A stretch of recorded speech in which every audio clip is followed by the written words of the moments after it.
Praise the Lord. இயேசுவின் ரத்தம் ஜெயம். தினமும் இயேசு நிகழ்ச்சிக்கு உங்களை கர்த்தராகிய இயேசு கிறிஸ்துவின் நாமத்தில் வரவேற்கிறேன். செய்தியின் தலைப்பு, நம்பிக்கையே உங்கள் பெலன். ஆதார வசனம் ஏசாயா 26:4. கர்த்தரை என்றென்றைக்கும் நம்புங்கள். தேவஜனமே, வேதத்தின் மைய பகுதி சங்கீதம் 118, 8, 9 வசனங்கள் என்று கணித்திருக்கிறார்கள். இந்த மையம் சொல்கிறதாவது, மனுஷனை நம்புவதை பார்க்கலும் கர்த்தருமேல் பற்றுதலாயிருப்பது நலம். பிரபுக்களை நம்புவதை பார்க்கலும் கர்த்தருமேல் பற்றுதலாயிருப்பது நலம். வேதத்தினுடைய மையமே என்ன சொல்கிறது? மனிதனை நம்ப வேண்டாம், கர்த்தரை நம்பு என்று. மனிதன் மாறக்கூடியவன். இந்த மாறக்கூடிய தன்மை இருப்பதால் அவனை நம்ப முடியாது. கர்த்தரோ மாறாதவர். அவர் அன்றும் இன்றும் என்றும் மாறாதவர். தன்னுடைய வார்த்தையில் உண்மையுள்ளவர். எபிரேயர் 13:8. ஆகையால் இவரை நம்பலாம். தான் கொடுத்த வார்த்தையில் நிறைவேற்றுவதில் கரிசனம் கொண்டவர். வானமும் பூமியும் ஒழிந்து போம், என் வார்த்தை ஒழிவதில்லை என்று சொல்லியிருக்கிறார் மத்தேயு 24:35. ஆகையால் நம்பலாம். வேதத்தில் கொடுக்கப்பட்டுள்ள அத்தனை வாக்குத்தத்தங்களும் நமக்குரியவைகள். இவைகள் எல்லாம் ஜீவனுள்ள வார்த்தைகள், தேவனுடைய வாயிலிருந்து புறப்பட்டு வெளிப்பட்டவைகள். அதை நிறைவேற்றுவதில் அவர் தாமதிப்பதே இல்லை.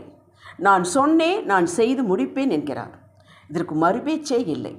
சாட்சிகள் அவர் படைத்த சகலமும் நின்று பேசுகின்றன. நம்புவதற்கு நமக்கு ஏதோ ஒன்று தேவையில்லை, அவசியமில்லை. வேதத்துள்ள சாட்சிகள் போதும். காணாதிருந்து விசுவாசிக்கிறவர்கள் பாக்கியவான்கள். யோவான் 20:29.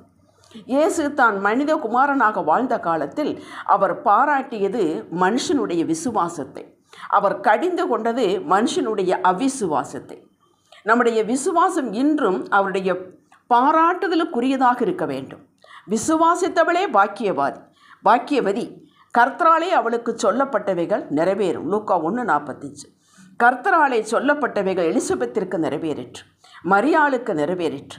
வேதத்திலுள்ள பரிசுத்தவான்கள் அனைவரும் கர்த்தரிடம் வாக்கு பெற்றவர்கள். அத்தனை பேருக்கும் நிறைவேறிற்று என்றால் உங்களுக்கு எனக்கும் கட்டாயம் நிறைவேறும்.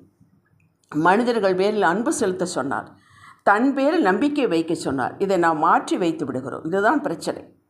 கர்த்தர் என்றென்றைக்கும் அவரை நம்பலாம். வாழ்வு காலத்திலும் தாழ்வு காலத்திலும், எதிரிகள் பெலன் கொள்ளும் காலத்திலும், நம்பிக்கையே இத்து போகும் நிலையிலும் நாம் அவரை நம்பலாம்.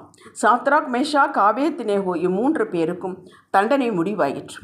அக்கினியை 7 மடங்கு அதிகரித்தார்கள். கடைசி வினாடியிலும் கூட அவர்கள் நம்பிக்கையை இழக்கவில்லை. நம்பிக்கை இழக்கவும் இல்லை, அவரை விட்டு கொடுக்கவும் இல்லை, காம்ப்ரமைஸ் பண்ணிக்கொள்ளவும் இல்லை. இதுதான் தேவனை மகிமைப்படுத்துவதாகும். அக்கினிக்குள்ளேயும் போட்டுவிட்டார்கள். கண்ணிமைக்கும் நேரத்தில் அவர்கள் சாம்பலாக இருக்க வேண்டும். அக்கினியின் குணம் நாம் அறிந்ததே. கட்டளையிட்ட நேபுகாத்நேச்சர் கண்கள் பார்க்க, இதோ 4 பேர் விடுதலையாய் அக்கினியின் நடுவிலே உலாவுகிறதை காண்கிறேன் என்றார். அவர்களுக்கு ஒரு சேதமும் இல்லை. 4ஆம் ஆளின் சாயல் தேவபுத்திரனுக்கு ஒப்பாயிருக்கிறது என்றான். உன்னதமான தேவனுடைய தாசர்களே, வெளியே வாருங்கள் என்று கட்டளை போட்ட ராஜாவே அழைத்தான். வந்தார்கள். அக்கினியின் வாடை கூட அவர்கள் மேல் அடிக்கவில்லை. 4வது நாளாக ஆண்டவர் அக்கினிக்கு உள்ள தன்மையை, இயல்பை கட்டி போட்டார். கொஞ்ச நேரம் எடுத்து கற்பனை செய்து பாருங்கள். இந்த தேவனின் மகிமையை கொண்டாடலாம். முடிந்தது என்று சொல்லி நம்மை முடித்தாலும் சரி, நம்ம காரியங்களை தடுத்தாலும் சரி, இல்லை என்று கதவை மூடினாலும் சரி, நாம் கர்த்தரை நம்பலாம். வழியே இல்லாத இடத்தில் வழியை உண்டாக்கி கொடுப்பார். நான் மறுபடியும் உங்களை உற்சாகப்படுத்துகிறேன். அவரை நம்புவதற்கு ஏதோ ஒன்று உங்களுக்கு தேடாதீர்கள், அது அவசியமில்லை. Just believe. இது எளிமையாக இருக்கட்டும். ஆனால் உங்களது நம்பிக்கை பூமியை பிளக்கும் வல்லமை உடையது. உங்களது வாழ்வே உங்களுக்கு சாட்சியும் தூண்டுதலாகவும் இருக்கிறது. எத்தனை சமயங்களில் நம்பிக்கையற்ற சூழ்நிலையில் உங்களுக்கு உதவி செய்தார் நினைத்து பாருங்கள். விடுதலை கொடுத்தார், யோசித்து பாருங்கள். சின்ன சின்ன காரியங்களை கூட நினைவுபடுத்தி பாருங்கள். மற்றவர்கள் முன் வெட்கப்பட்டு போகாமல் தலைநிமிர வைத்தார், கண்ணீரை துடைத்தார், சுகம் கொடுத்தார். ரீவைண்ட் பண்ணி பாருங்கள். போஷித்தார். கடைசி வரை உங்களை கௌரவமாய் நடத்தி கரை சேர்ப்பார். கர்த்தரை நம்பலாம். உங்கள் நம்பிக்கை தளர்ந்து போகும்போது, அற்று போகும்போது என் தேவன் மனம் வேதனைப்படுகிறார். உங்கள் உதடுகள் நம்பிக்கையான அவருடைய வார்த்தைகளை பேசும்போது அவரது உள்ள மகிழ்ச்சி அடைகிறது. ஏன் நம்ம அவரை மகிழ்ச்சிப்படுத்தக்கூடாது? நம்பிக்கையற்ற சூழ்நிலையிலும் நம்பிக்கையோடு இருப்பதே நீங்கள் அவருக்கு செலுத்தும் மகிமையாகும்.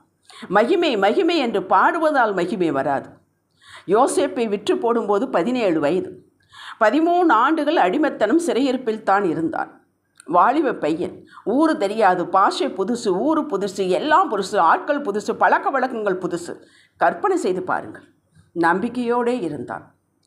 ஆம், தன்னோடே தேவன் இருக்கிறார், அசைக்க முடியாத நம்பிக்கை. தேவன் தன்னோடு இருந்தால் நான் ஏன் சிறையில் இருக்க வேண்டும் என்று அவன் எண்ணியதே இல்லை. பொறுமையோடு இருங்கள். உங்களை அடிமைகள் நடத்தினாலும், அனாதையாக விட்டுவிட்டாலும், இது தேராது என்று தள்ளிவிட்டாலும், என்னோடு என் தேவன் இருக்கிறார். இதெல்லாம் ஏன் நடக்கிறது, எப்பொழுது விடிவு காலம் தெரியாது. எல்லாம் தெரிந்த அனந்த ஞானம் கொண்டவர் என் தகப்பன். தன் உயிரையே எனக்காக கொடுத்தவர் என்னுடனே இருக்கிறார். சீக்கிரமாக அந்த உபத்திரவம் மாறும், இந்த நிலைமை மாறும். எனக்கு அதிக கனமகிமை உண்டாகும். நான் ஜீவனுள்ள ஒரு தேசத்தில் சூப்பராக வாழ்வேன். என் தகப்பனை மகிமையை கொடுத்து கொண்டே இருப்பேன் என்று சிந்தையில் எண்ணுங்கள், அதையே பேசுங்கள், அதற்காக காத்திருங்கள். உயர்ந்த ஸ்தானம் உங்களுக்கு காத்திருக்கிறது. ஜெபிக்கலாம். நம்பிக்கையின் தேவனே, பரிசுத்த ஆவியினாலே எங்களுக்கு நம்பிக்கை பெருகும்படிக்கும், அது நிலைத்திருக்கும்படிக்கும், சமாதானத்தினாலும் சந்தோஷத்தினாலும் நிரப்புவீராக. எதுவே நடக்காத நிலையிலும் சமாதானத்தை சந்தோஷத்தையும் காட்டி உம்மை மகிமைப்படுத்துவோம் என்று இயேசுவின் நாமத்தில் அறிக்கை செய்கிறோம். ஆமேன். அல்லேலூயா.